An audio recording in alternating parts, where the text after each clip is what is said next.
નમસ્કાર મિત્રો, અમારી ચેનલમાં આપનું સ્વાગત છે. મિત્રો, વૈશાખ મહિનાની અમાસને હિન્દુ ધર્મમાં ખૂબ પવિત્ર માનવામાં આવે છે. માન્યતા મુજબ આ દિવસે કરેલા સારા કાર્ય, દાન અને ઉપાયથી ઘરમાં સુખ સમૃદ્ધિ વધે છે. જો કે એક જ ઉપાયથી અચાનક ઘણા પૈસા આવી જશે એવી ખાતરી કોઈ આપી શકતું નથી. પરંતુ શ્રદ્ધા સાથે કરેલા ઉપાય મનને સકારાત્મક બનાવે છે અને જીવનમાં સારા નિર્ણયો લેવા પ્રેરણા આપે છે. આ રહ્યા કેટલાક લોકપ્રિય ઉપાય. વહેલી સવારે સ્નાન કરીને ભગવાન મા લક્ષ્મી અને લોર્ડ વિષ્ણુની પૂજા કરો. પીપળાના વૃક્ષ નીચે ઘીનો દીવો પ્રગટાવો અને ઓમ શ્રીમ મહાલક્ષ્મીએ નમઃ મંત્રની 108 વાર જાપ કરો.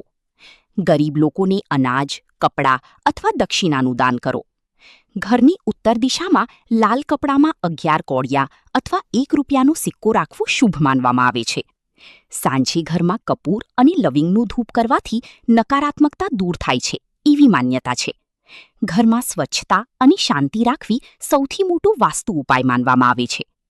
બોધપાઠ પૈસા માત્ર ઉપાયથી નહીં, પરંતુ મહેનત, સારા વિચારો અને સાચા કર્મથી ટકીને આવે છે. ધર્મ આપણને વિશ્વાસ આપે છે, પણ સફળતા માટે પ્રયત્ન પણ એટલો જ જરૂરી છે. મિત્રો, આ વાત તમને કેવી લાગી?